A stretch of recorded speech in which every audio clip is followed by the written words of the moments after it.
British stamps were used from May 8, 1858 in Kingston and from November 1858 at other offices. Until 1860, the postal service under the control of Great Britain. As time goes by soon afterwards, British stamps were no longer accepted, and Jamaicans started to produce own stamps for Jamaica, featuring a laureate profile of Queen Victoria. The first issue consisted of 5 values ranging from 1 penny to 1 shilling, each with a different frame, inscribed Jamaica postage, and were watermarked with a pineapple design. They were first issued on November 23, 1860. In 1863 4 letterboxes were placed around Kingston. Inland delivery was increased from twice/week to 3 times per week in 1868.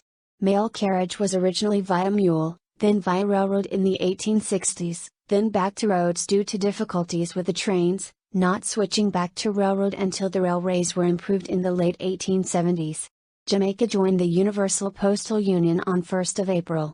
In 1887, the Legislative Council resolved to use a common stamp design for both postage and revenue purposes, and in 1889 Jamaica issued 3 key plate stamps inscribed postage and revenue, with the value tablet in a different color. These stamps do not reflect everything that is said in this video, they are used for demonstration purposes only.